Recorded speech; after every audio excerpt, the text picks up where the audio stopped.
There's Just Something About Kansas City is brought to you by the generosity of our friends with the Haverty family, the Illig family, the Kearney Warnell Foundation, UMB Bank trustee, the Sherman family, the Cockrell family, Kansas City Orthopedic Institute, Don and Mary Doherty, and the Bergman family. Thank you. Hey everyone, welcome once again to There's Just Something About Kansas City. We talk about the people, places, and things that make this such a great place to live. Remember, you can get the podcast anywhere you get your podcast, Spotify, etc. And remember, we're also on YouTube. Don't forget to like and subscribe and do all those good things because we think this is a really fun thing to do for us. And it's been terrific for me. And I'm sitting across from a guy who makes me really feel old. Okay, the one and only Roland Americo Biancalana Jr. You got it. Okay. I pronounce it Americo, but Americo's fine. It's fine. Okay. Yeah, you're all right. You're Roland Americo Biancalana Jr. And I'm sure your dad, who is most likely senior, right, would want it to be pronounced the right way. So thanks for the correction. But thank God somebody nicknamed you Buddy. No kidding. Right? Don't you think? My father at birth, because he didn't want me to be referred to as roly-poly like he was in grade school. Yeah, that's why it happened. Well, it was Bud, and then I became Buddy when I got to Kansas City. No one called me Buddy growing up. Oh, and really? Even in the minor leagues. In fact, I saw my World Series trophy was Bud. And my baseball cards but Buddy, when I got to Kansas City, someone, maybe Frank Bowl, started calling me Buddy. I don't know. You know what? I'll bet it was probably George Brett. Maybe. I'll bet you any money. It might have been. Yeah, absolutely. Great to see you. Hey, good seeing you too. It's one of Kansas City's favorite broadcasters of all time. Yeah. Thanks a lot. Yeah, Thank you you're great energy. You were always a favorite around the ball club. You showed up every day, and you had a lot of respect. So, well, thanks, man. Yeah, I appreciate it. We had a lot of fun. It was fun, yeah. Those days it was a lot of fun. I know, man. wasn't it? It's totally changed these days. Yeah, the way it's covered. And the access. You know that. Yeah. Access is limited, and we actually became friends. You know what I mean? True. Because we knew when we're off camera, a lot of things said did not get repeated. Exactly. And I think that was important for everybody. We didn't have to worry about social media in those days. Didn't have to worry about the terrible social media for these. I feel so sorry for these young kids. Tough, isn't it? Yeah, it's hard. You have to hide out in their hotel room now. Man, yeah. Right? Because they know where you're going. Playing games. Somebody goes like this, and you're in L.A. or somewhere, right? It's true. Playing the Angels or somebody, and they're going, hey, I just saw Buddy Biancalana and George Breck at the dinner. They're going to so-and-so restaurant. So, boom, 8,000 people with autographs and pictures and the whole thing show up. But it didn't happen back then. You could hide a little bit. Yeah, you could. How are you, man? How you doing? I'm awesome. Better than ever. Very blessed. We talked a little bit before we came on the air. Yeah. And I've been healing some concussions for a long time, and I feel better than ever, and life is great. Yeah, very blessed. Yeah, let's talk about this. Northern California kid, Marin County, Larkspur, California, went to Redwood High, I think. I knew a couple guys. I lived in San Francisco 74 to 76. I lived there for 2 years. So you were actually right across. And you never came to see our high school baseball team. We were national champions in 1977. I know you were. I saw that, yeah. I left just before that. Were you working for someone out there? No, I was driving a truck for Wells Fargo Bank and going to school at night, San Francisco State. Oh, good for you. Because when I went to Villanova, I got a business degree.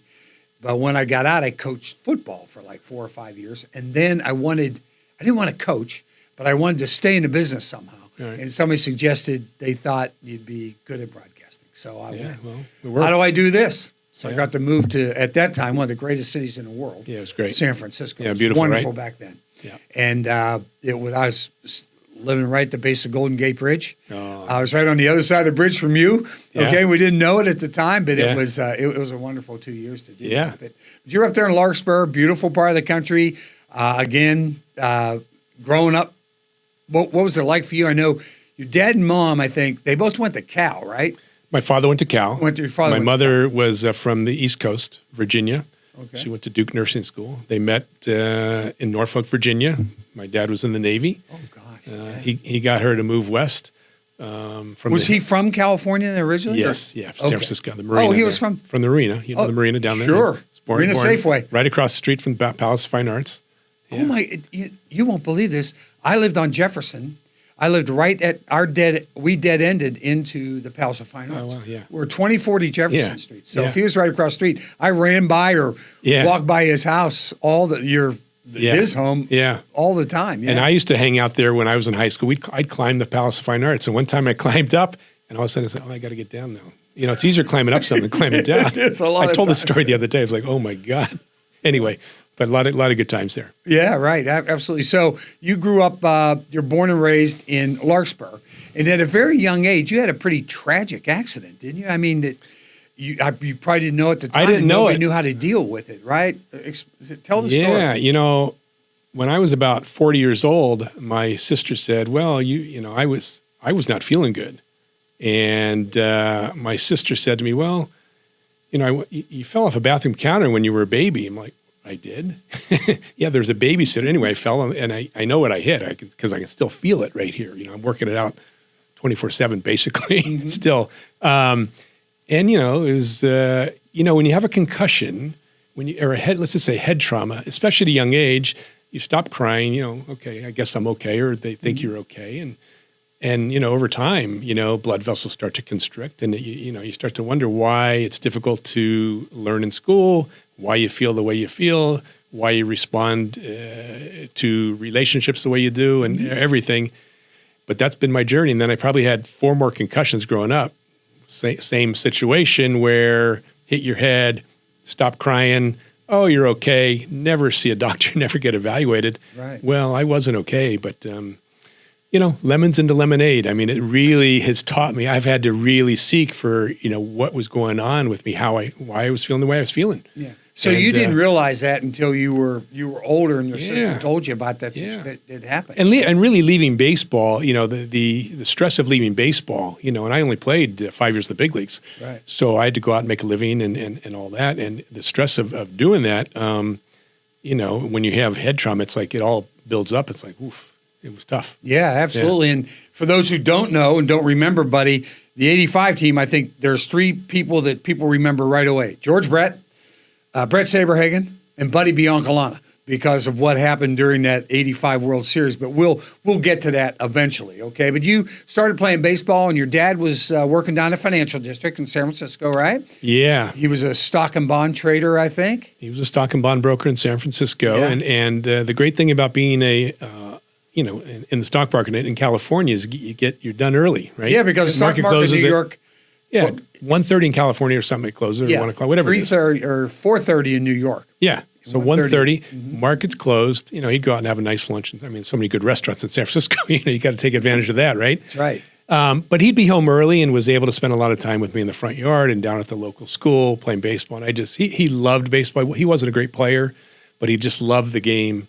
And so I grew up, loving the game, and I was blessed to have a father that really was committed to his children and was, really instrumental in spending a lot of time with me. Yeah, right. And I had a front yard. I'd bounce a ball off the wall. We had a retaining wall.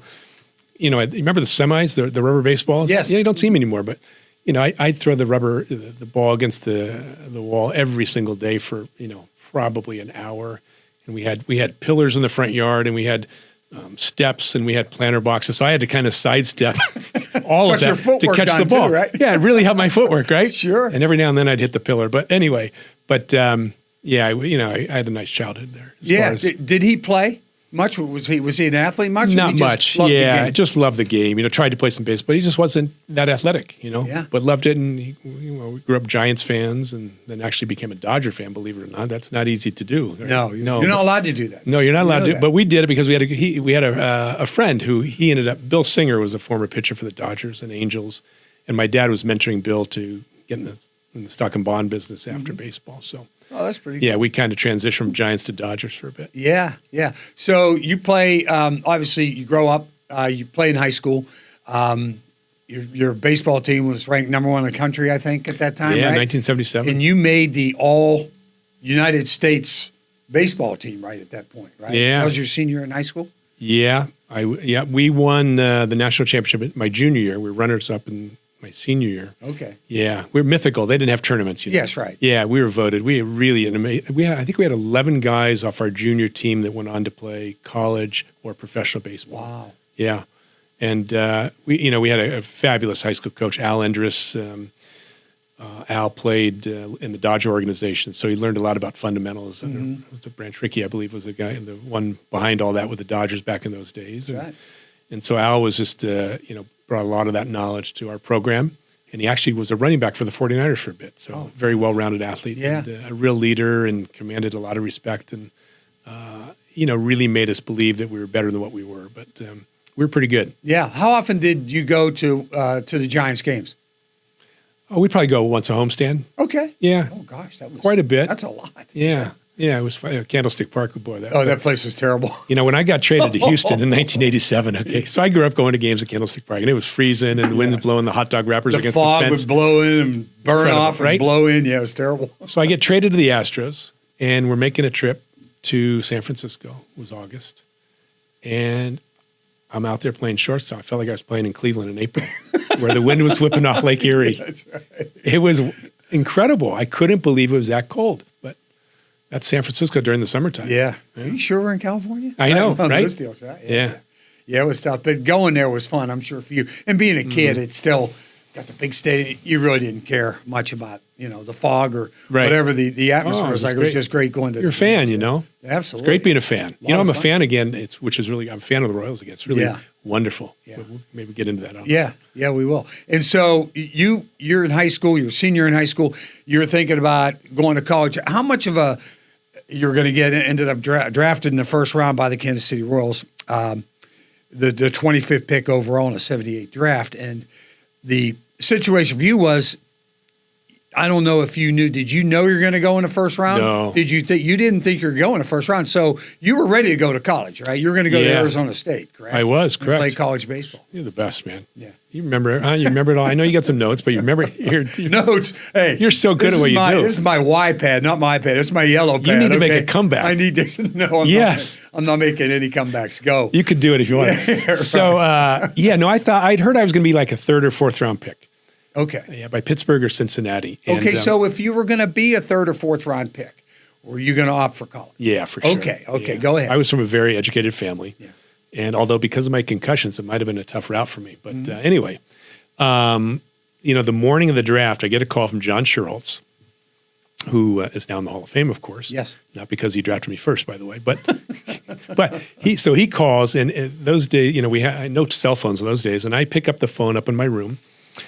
And my mother picked up the phone in the kitchen at the same time, 7:30 in the morning. And it's John Schuerholz, buddy, we're headed into the draft right now, and we draft 25th, and we're planning on making you our first pick if you're still available. We just want to make sure that you're interested. And my mother says, no, he's going to college. I said, Mom, hang up the phone. I got this, okay? She hung up the phone. Reluctantly. Yeah, Are you sure? and so I told John, I said, John, if everything's, if all things are right, I'd be very interested in signing with you. He said, okay, great. And sure enough, I got a call from, I think it was him later in the day saying I was their pick, and things worked out. Yeah. It's history from there. But the deal is, if he says he's going to do it, and you're going to do it now, what was the discussion between the time you got picked and with your mother downstairs? Or did you lock the bedroom door and say, I'm busy? I think, the three most important people, myself, my mother, my father, realized that what I always wanted to do was play Major League Baseball. Well, here was the opportunity. And going in the first round, I was going to get every opportunity. And I needed every opportunity, by the way, to get there. And so they weren't going to insist on, pulling my dream away from me. And so, we ended up getting the deal done, and I reported to, I was a little late in reporting to rookie ball because it took a little longer with the negotiations, and all of the, all the guys in rookie ball are kind of saying, let's see who the number one pick is. And I get in there and I weigh 148 pounds. I was 5'10", 148 pounds. I say, wait a second, this guy. You got picked before I did. There's 6'2", exactly 230 right. catcher. Oh yeah, exactly right. This guy. That's what it was, right? But no, I could run, I could throw, and I could catch the ball. Right. And they figured they could teach me to hit. They never taught me to hit, right? Right. Yeah. But I did those three things well enough to get to the big leagues. Yeah. So do you ever look back, and I know you probably have no regrets because your life has ended up where it is now, and you're great. Right. But did you ever look back on it at any time when you were struggling and the Myers were going, God, I should have gone to Arizona State. What did I do? I could have bulked up a little more. Oh, for sure. Wondering what I was going to do. Yeah. I remember those days sitting in a hotel room in Fort Lauderdale, Florida, thinking, this isn't working. Yeah. I'm not enjoying it. This is, I don't feel good. I'm not playing that well. This isn't great. It's not going to. Was it the pressure of being the first round? Like if you were taking the third and fourth, well, you'd have gone to college, but was it the pressure? So much of it was because of as I look back, as I've healed, right? Yeah. Yeah. When you have head trauma, emotionally you're not good. Right. Mentally you're not good. Physically you're not good. And spiritually you're not good, So I was like very disconnected and trying to, play a sport at a very high level. Yeah.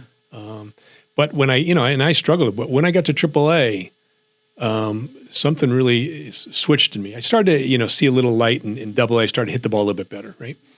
And got to AAA, and I could really feel, okay, the dream is the next step, playing in the major leagues. You can see the goal. Could see it. It's right down the highway. Not only could I see it, I would go to bed at night and just naturally would start to visualize, unintentionally, these glass doors at Royal Stadium, at the time Royal Stadium, now Kauffman Stadium, that I'd never seen before, that I'd heard about from guys that had been up and down saying, oh yeah, I went through the glass doors. And that. So I'd go to sleep at night kind of seeing these glass doors. And I ended up playing really well that year. I hit the best I'd ever hit. And I won a Silver Glove, which is comparable to the Gold Glove at the Major League level. Yeah, right. As the top shortstop of the minor leagues, and got called up that September and went through the glass doors. And so the manifestation process started to take over. Yeah. And but I played very well. I had a great manager, Joe Sparks, and he really believed in me. And watching Frank White in spring training catch the ball, Frank would really catch the ball out front. He'd go get that in between hop and turn it into a short hop. He played the ball didn't play him. Exactly right. Yeah. And so I remember being in spring training, and I really watched Frank do that. And I went from making 47 errors in AA to 17 the next year and winning the Silver Glove. And that was a big turning point for me defensively. Yeah, and you're playing shortstop. Frank's playing second base. Entirely different. You can't knock it down to shortstop. No, you got to catch it every time. Yeah, you got to catch it and go, because otherwise the runner's going to beat you to first base. Yeah, not wait. Yeah, exactly. And a long throw. Yeah. So first day through the glass doors. Do you remember? Yeah, it's like, wow. So, really, and that stadium was, it still is. It's a beautiful ballpark. It is. And I remember driving from Omaha to Kansas City, and you get on I-70 there, and you look down, and there's the ballpark. I'm like, oh my Lord, I'd never seen it before. Mm-hmm. Here it is. Okay, and then you start to wonder, right? Am I good enough to be here? Right? Yeah, you start to, I don't know. Start to question it. You start to question it, right? You don't know until you don't know, until you know. Right, and you're also going to walk into a team. They had all the battles with the Yankees, in the late 70s, and stuff, you know what I mean? And then all of a sudden now they're contenders again for the World Series. There's George Brett, there's Frank White, there's Willie Wilson, there's Amos Otis, there's all these guys. Yeah. You're going, oh my God, I'm on this team. I'm on this team. So. Yeah, am I in the right place, right? Yeah, exactly. Yeah. But what I've realized in life, now I find myself in like really big meetings and stuff like that, and I was going to say, geez, am I really supposed to be here? Like, obviously so, I'm here. Yeah, exactly. And you start to realize, that was that lesson from playing for the Royals, right? Yeah, sure. Yeah, a lot of lessons from playing for the Royals. Yeah, I'll bet. How were you greeted initially? Good. In those days, I think now rookies are accepted, right? Much they don't haze easily. Anymore. No, back in those days, but it was fine. We a lot of good people here. As you know, it's why we love Kansas City. What is it about Kansas City, right? Yeah, exactly. Yeah, we'll talk about that as well, because you've lived in some other places that you could have gone back to California, and you were for a while, and the whole thing, but you did come back here. But so you're playing. You made your debut in September of '82. Okay, and you got your first hit that October. Do you remember the hit? Very well. I was batting left-handed. Okay. It was the last game of the season. You're a switch hitter, right? It was the last game of the season. 10-3, 1982. Good. Go ahead. My goodness, that's you, man. Go ahead. It was probably my second or third at bat, batting left-handed at Royal Stadium. Last game of the season. I hit a line drive to right field, hit it very well. And it would have been right at the right fielder, but the good news is that the A's, it was a game that didn't matter. They had Mike Heath, a catcher, playing right field. And Mike Heath came running in to catch the line drive, and the ball sailed over his head. And I'm trying to think who our third base coach is. Anyway, it was a triple that I was being waved home for an inside the park home run, which would have been my first hit instead of a triple being it. And I was out at the plate, tried to run down Mickey Tettleton. He held onto the ball, all 160 pounds of me at the time. Yeah, sure. He won that battle. And so I got a triple. So I remember it very well. Thank God for Mike Heath playing right field, because otherwise it would have been an out. Yeah, it's amazing. But your first hit could have been an inside the park home run, which would have been sort of incredible. I'm not sure that's ever happened before. Maybe. I probably have. You know what? I don't think it has. Yeah. You don't know that? I thought you would know that. You remember. Hey, buddy. You know so much. Buddy, relax. Okay, just settle down. All right? We'll go from there. So you're playing. You get your first hit then in 1982. And at that point, are you up and down? Are you pretty much on the team? You're a backup then to Onyx Concepcion, right? Yeah. Well, in '83, went back and I was back in AAA. Didn't have as good a year. Got called up in September, and then in '84, I made the team out of spring training. Yeah, and you're a backup infielder, utility player. Right? Yeah. UL was I think in '84, UL was the shortstop. Yeah. And then Onyx was going to come on. And then Onyx, yeah. So that's they're two pretty good players as well, right? Yeah. Oh, yeah. Yeah. So you're going through, it's 1985. The Royals are independent race. They're it's September. And they're just a game behind the California Angels. Onyx Concepcion starting, and you're the backup infielder, and you're riding along doing whatever it is they tell you to do. All of a sudden, Dick Howser goes, "Hey, buddy, you're starting shortstop." Right. What was your first thought? Because remember, they're in the race, and they're only one game behind California, and all of a sudden he switches from his starting shortstop to a backup shortstop. Yeah. What was? Do you remember why he did it? And do you remember how I'm sure you remember how you felt at the time. Yeah, I think he felt that I was catching the ball better than Onyx, and neither one of us were hitting much. Right. And so Dick knew with our pitching that if we just put the best defensive club on the field, that was going to give us the best chance of winning. Mm-hmm. And so he, showed confidence in me. I'm grateful he did, and he put me in the lineup. Then we actually acquired Bucky Dent probably 3 or 4 days later. Right. And Dick came up to me and says, we got Bucky Dent. However, you're playing. I'm like, okay. And so Bucky didn't play much, but I played, and I was doing fine. And we had some big series there down the stretch. Yeah, you really did. You ended up beating the Angels at the end of the season. Yeah. Was there any friction between you and Onyx? Was there I don't think so. Okay, yeah. Yeah, no. I don't remember because I was covering the team, and I know they were rolling, and they have good guys in the locker room. Yeah. So they had good. Onyx was just a good guy. Yeah. Onyx is such an easygoing, good guy. We just accepted. We helped each other where we could. And right. We were fine. Right. So what were your thoughts? You tried out there the first day, and you now know that you're the starting quarterback. I heard you just did it. I don't. In those days, I was really out of touch with how I felt. I was just trying to survive. Right. There are moments in life you just survive, and there are other times where you thrive. Right. I think I was just surviving. And so that's all I was doing out there. And it's okay, we'll give it another shot. Let's see how we catch it again tonight. Yeah, right. Yeah. And so the hitting still didn't really come around that much even towards the end of the season. Yeah. You're just probably trying to get your feet steady in the dirt when you're playing defense. And all of a sudden, there are playoffs, and you started every playoff game all the way through there. And then you're in a World Series, and all of a sudden, here comes this kid named Buddy Biancalana nobody knew anything about, and turned it on at the exact right time, we'll talk about zone here, but you got into the zone at exactly the right time, exactly the right circumstance, and you took advantage of it. Yeah, it was an amazing time. I, as a kid, I always wanted to play in the major leagues. So I knew from day one, early on, 5 years old. I think 5 years old, I asked my mom, do I go to college and then play for the Dodgers? Or do I play for the Dodgers and then go to – anyway. So I knew. But I never thought about playing a World Series. And even when I got to the big leagues – I was in the survival mode because of how I felt, right? And I could never fathom playing the World Series. Like, you watch that on TV. I go home and watch it on TV with the fireplace. But all of a sudden, I'm sitting in my locker before Game 1 of the World Series, and it's like 20 minutes I had to be on the field, and it hit me. It's like, whoa, this is huge. I was like paralyzed with fear. It's like I felt like I couldn't catch the ball, Frank. And I'm thinking, what am I going to do? And it's the first time in my life I said, wow, this is really scary. And I sat there, settled enough to stand up, grab my bat, my glove, and my my helmet. Went down, waited for my name to be introduced.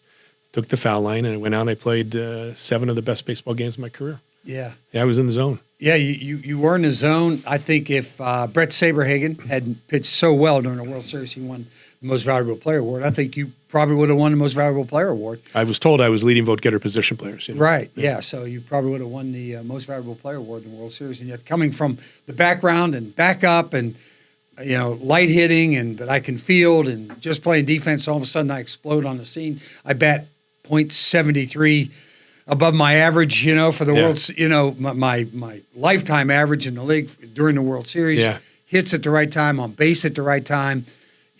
Everybody's talking about you. David Letterman's got your hit counter going on the late night TV, and it was just everything really culminated for you during that really short period of time of your life, right? Yeah. Yeah. It was amazing. You mentioned I hit 73 points higher than my career average, and I played airless at shortstop. And I choose my words carefully when I tell you that every single ball hit me right in the sweet spot, and every throw out of my hand just with perfect speed and trajectory.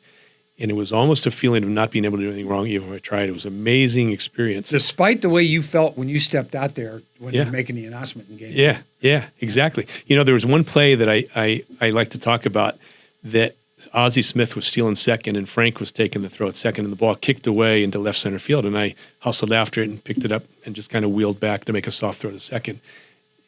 Anybody listening to this podcast could make the same play. It's nothing play. And so I made the throw, and it was so easy, and it's just like, and I felt like at the time I could have kicked him the ball. I don't know if you ever kicked a baseball. It's not like kicking a soccer ball. Okay. Well, I've kicked a lot of baseball. Okay. So that's what I felt like, and I was just in my own little world that a feeling of not being able to do anything wrong. Yeah. Well, what is the standout memory from that period of time when you went through that World Series? Yeah, probably as far as certain plays go. Yeah, or just something that the first thing that leaps to your mind when you think about it. A few things. Okay. A few things. One was my first at bat against Tudor when Motley was at third and Dick put on the squeeze. My first at bat of the World Series, and I hadn't seen Tudor before, and he didn't have the scouting reports in those days weren't as great as they could be. Because you didn't play in National League anyway. Yeah. Back in those days, there was no crossover. Yeah. So you're seeing a National League team for the first time with all their players. He threw me a two-seam fastball that ran away from me, and I was not in a good, strong position to get the bunt down for the squeeze, and Motley got thrown out. But then I walked, and I remember after the walk thinking, you know what, I'm seeing the ball differently right now. Things are like different. I could feel like things were slowing down. My vision everything was better. And when you're in the zone, an athlete describes it as things slow down, you're not thinking. And that's kind of how I felt despite missing the bunt. And so it took a lot of heat. I remember, boy, they ripped me, boy. The Royals. What's he playing shortstop? Exactly right. Ozzie Smith. They have a big advantage, right? Right. Anyway, so that was one thing that I noticed things were different. And then in Game 6, with the score, I think there was no score, maybe. Right. Yeah, I think Willie McGee led off with a ball hit in the hole, and I back and I made a long throw to get him. No score. I think that was in the 6th or 7th. Yeah. And then the next play, Tommy Hurd a ball way up the middle that I made that play. And that was, I remember flashing a smile to like Frank. I was like, I almost said, you know what, I can't do anything wrong right now.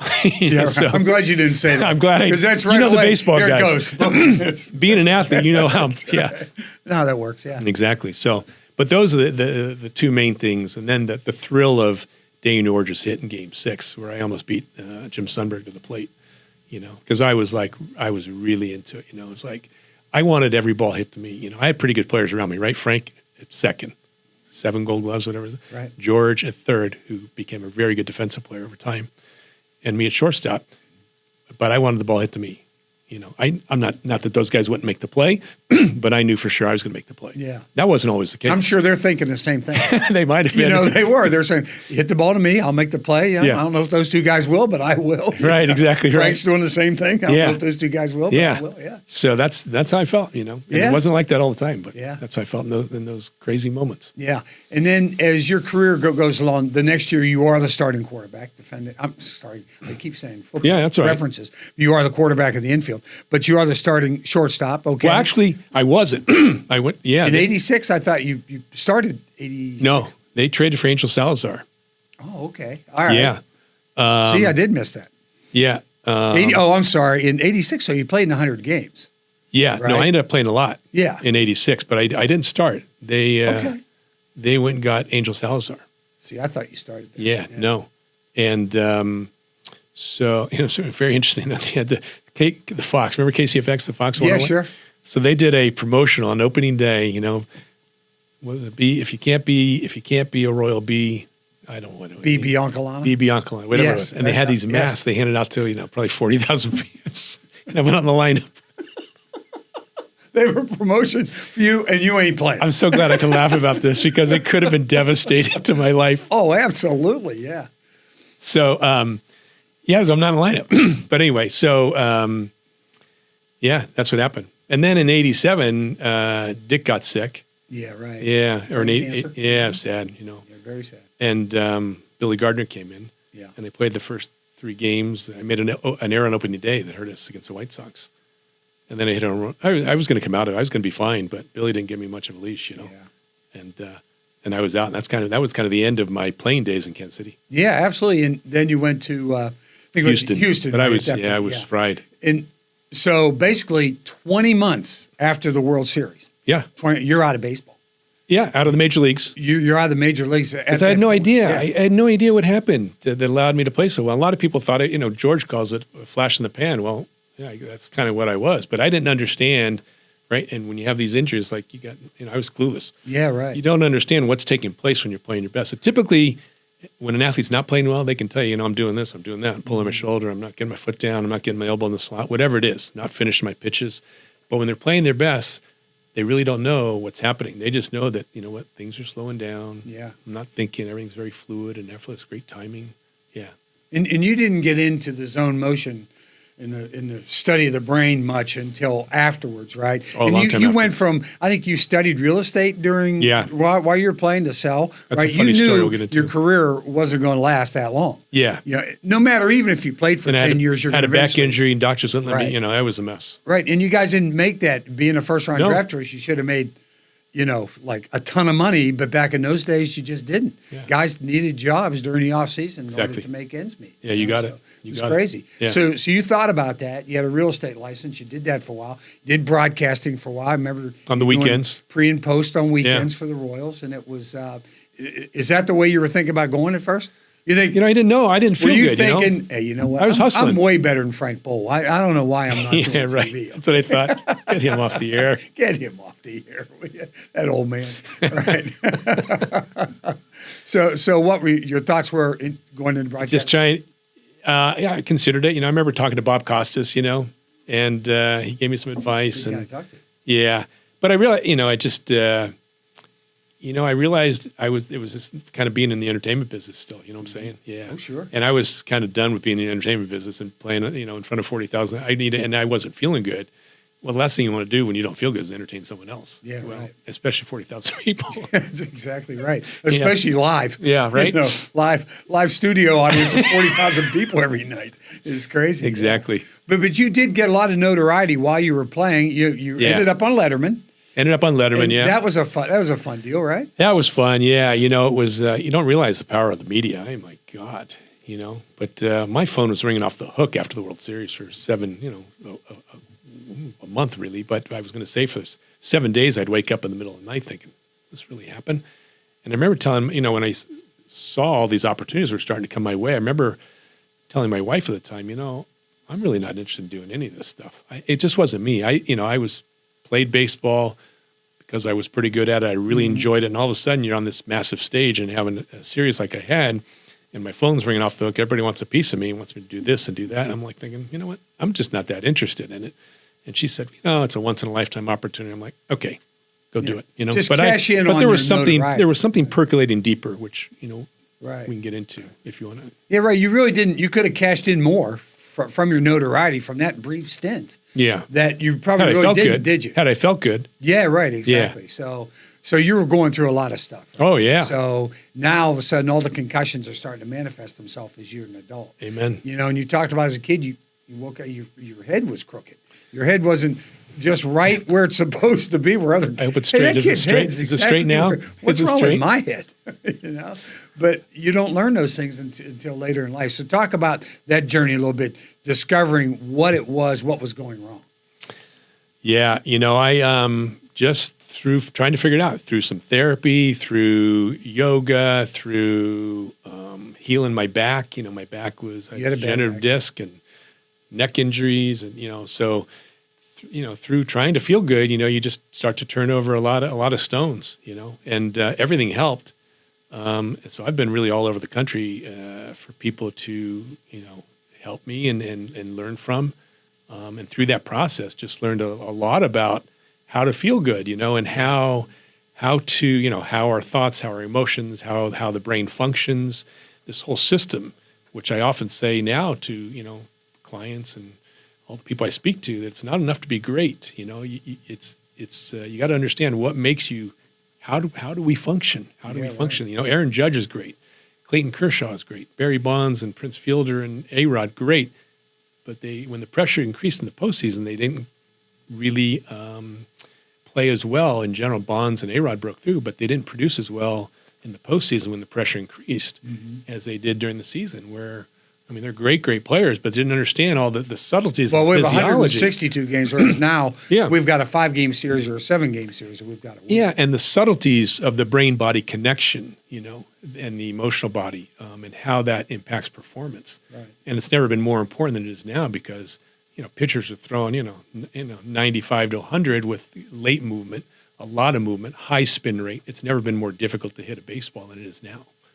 Yeah. So when you're going through this, you're just trying to figure out yourself when you first start, right? I'm just trying to figure out, why don't I feel good? Your sister pointed out in the whole thing. Yeah. Then you discovered I had these concussions. Did you go get brain scan? Have you gone through all that stuff? No, too? I had a scan. It showed some stuff, but not like their major problems. But, my spine was messed up, lower back injuries, and that carries right up to, the cervical area and the neck, and it's all connected. Yeah. Yeah.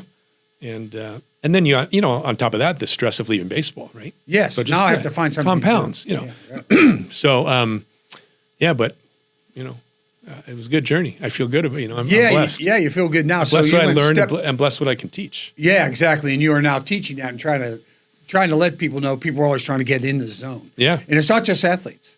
We're talking about business people as well. There's a zone for them as well. And we'll talk about that. Where did you discover, you decided, what, I've really learned a lot and maybe I should give back to it. Maybe I should get into this. And did somebody come to you and say, you know what? You can make a career out of this. Well, no one did. What's so interesting is that after Game 7, when we won in '85, won the World Series, Karen Kornacki was interviewed, and as you know, the fans kind of really took a liking to me in that series. Yes, they did, because I was the underdog, right? And they were chanting my name, and it was a very very cool experience, I should say.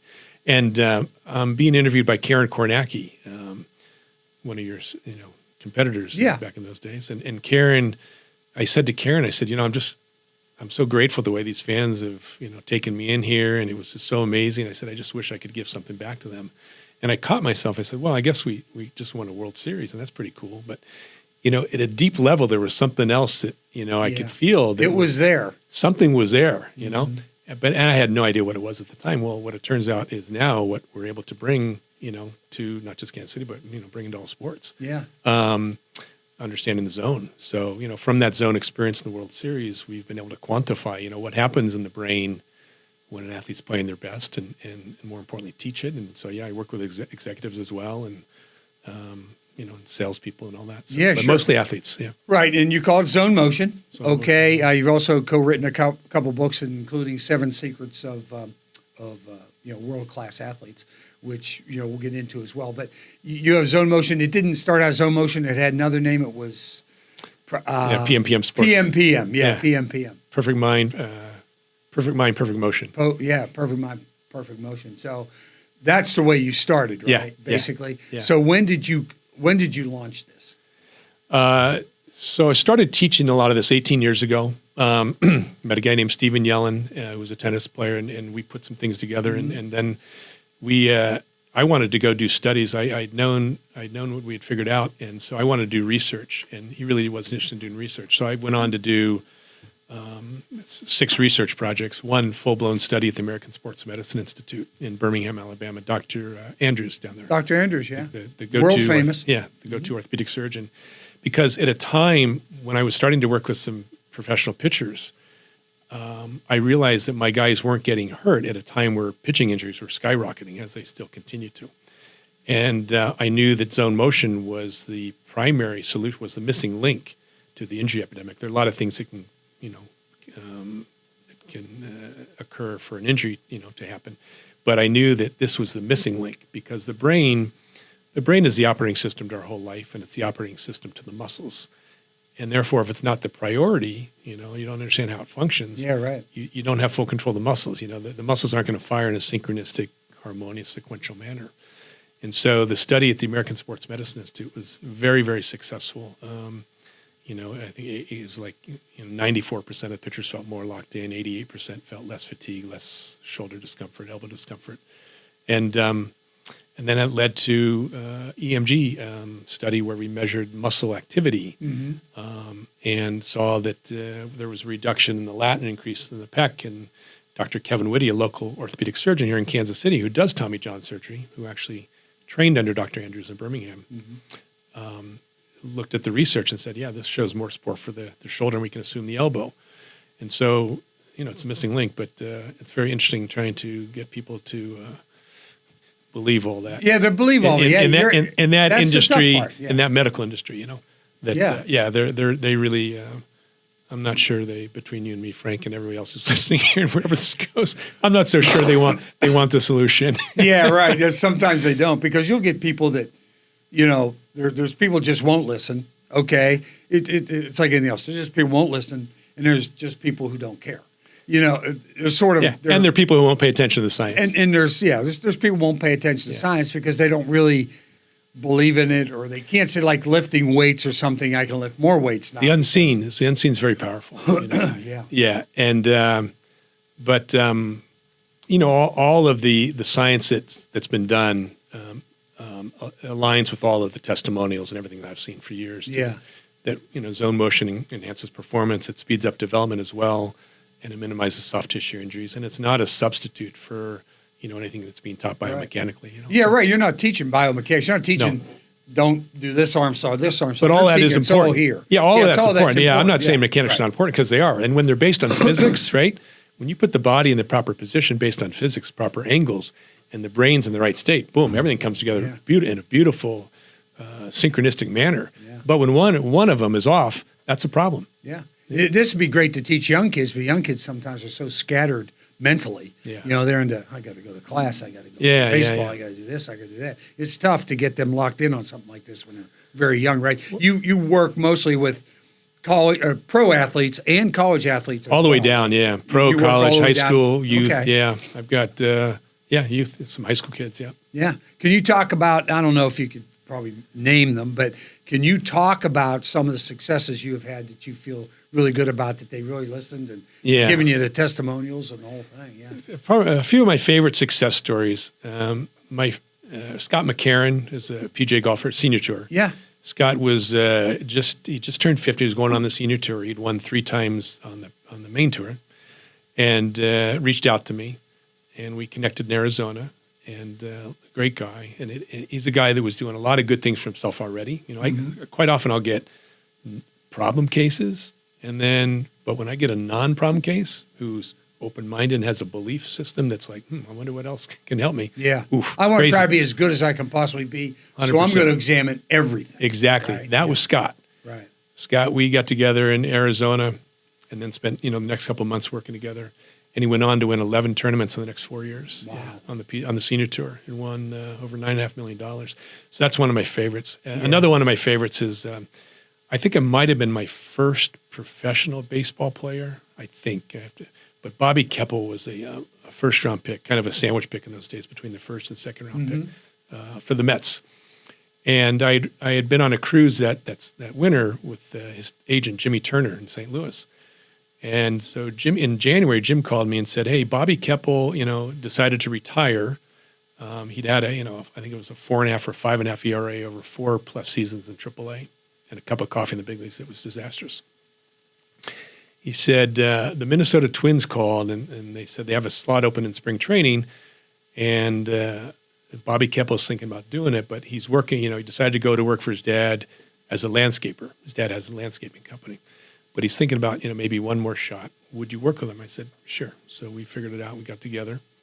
And Bobby ended up going to spring training, had a decent spring training with the Twins, big league camp, was sent to the minor leagues, and then went to AAA. And he had I think it was a 2.45 ERA after, I think it was a 5.45 or 4, in 4+ years in AAA. did very well, got called to the big leagues. His first 14 and a third innings in the big leagues were scoreless. And his first major league win came in game 163, a one-game playoff between them, the Twins and Tigers, of which the Twins won. And then the Twins sold his contract to a team in Japan, and he went over and he made about $3 or $4 million in the next few years. Good place to go. He went from landscaping to, making $3 or $4 million.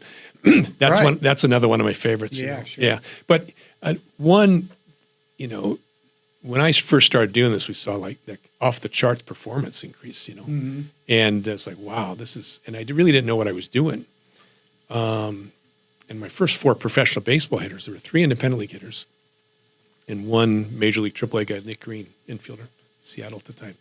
And they showed an average increase in batting average of 79 points each. And I was like, I looked at the stats at the end, I'm thinking, how's that possible, right? Crazy. Zone motion. Well, yeah. But I didn't know I didn't understand what I was doing. Yeah. It started to really work. And I realized what we're teaching someone how to do is access the origin of their motion. Right. Right. Well, anytime you have the access to the origin of anything, including the foundation of this building, you have a chance to have a strong, everything that comes after it's going to be strong. Yeah. Everybody thinks it's all physical. It's not. It's really mental. Oh my God! So much everything starts with a thought. Absolutely, yeah. It's a matter of where that's. You walk into the batter's box and you have, I think this guy's going to throw. You're starting to think. Yeah, and it's where the thought is generated from and how it moves through the brain that determines how the muscles fire, right? How we do everything. So those are a few of my. I'm trying to. So and then, but one of the things we saw, one of the first research projects I did was measuring brainwaves with EEG wires. And we saw an increase in the theta brainwave state with golfers. At the time, I thought nothing of it. This is a long time ago. Until a couple of San Francisco Giants pitchers' wives told me their husbands are in a better mood. And I said, well, they're pitching better. It would only make sense. And they said, no, it's really independent of that. They're just happier in their better mood. They're more pleasant to be around. I'm like, I wonder what that is.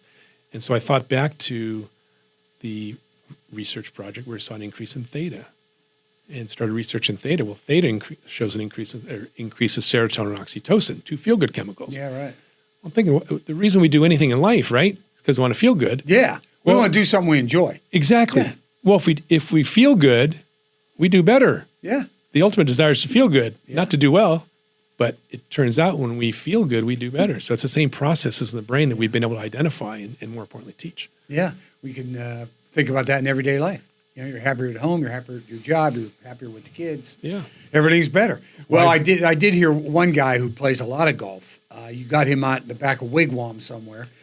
His name was George Brett, and George needed some help. But he said yips chipping or something. Yeah, and he said, "Buddy, come on down. Tell me what this." And I know George. He's going, "Come get over here and tell me what is this stuff you're doing? What is this?" Well, yeah, that's true. I worked with George out in Wigwam. I think it was out in Phoenix. Yeah. Scottsdale, Phoenix. And he had an amazing experience, And in fact, I want to say, if memory serves me, George made about 7 12-foot putts in a row doing what we were doing. Oh, really? I think it was crazy. On practice and so there's an example of working with a non-problem case. Obviously, George Brett's a non-problem case. He has an open mind. Yeah, right. Yeah, he was...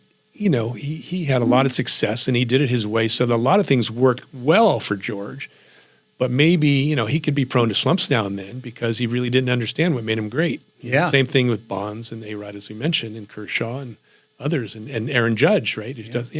And so... whereas George rose through those occasions and became a clutch, known as a clutch guy. He was clutch. Yeah, exactly right. He was able to trigger himself enough to really perform at critical time. So okay. Before we talk about KC, you have the 7 secrets of world-class athletes. World-class athletes. What are you can mention them all. We won't get too deep in the woods, but what are the 7 things you found? Well, probably the most important one is there's a strong intention between when you want to execute something, you cannot have a strong intention to execute it.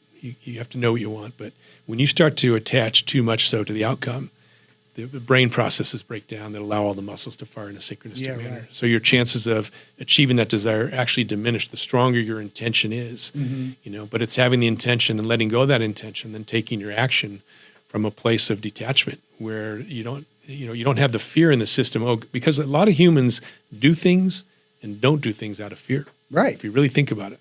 If I think I'm going to fail, I'm not doing it. Yeah. I'm not going to try to get bigger. If you're scared to fail. Yes, or if you're afraid to fail. Yeah, sure. I want to say this again. this is important. A lot of humans do things and don't do things because of some fear, right? And what they don't realize is that fear is getting in their way of achieving what they want, and the way the brain functions, the way the whole physiology functions. And so the power of detaching from the outcome as you take action towards the outcome, that's what's most powerful, and that's what gives you the best chance of achieving your desire, whether you're selling something or trying to hit a baseball or throw a strike or whatever you're doing. Right. And most people are so good, they're good at what they do, but all of a sudden they get in a pressure-packed moment, and all of a sudden, boom, things can trigger, and they don't really understand what's happening. So we've done a hell of a job transitioning from being a Major League Baseball player and probably being disappointed at the end. Oh, yeah. That it didn't, things didn't work out as well as you thought, but having that one period of time when you were in the zone and achieved so much, and so much was garnered from that, and set you on the path of where you are now. So I think great. that's terrific. So you have moved a few times. Yeah.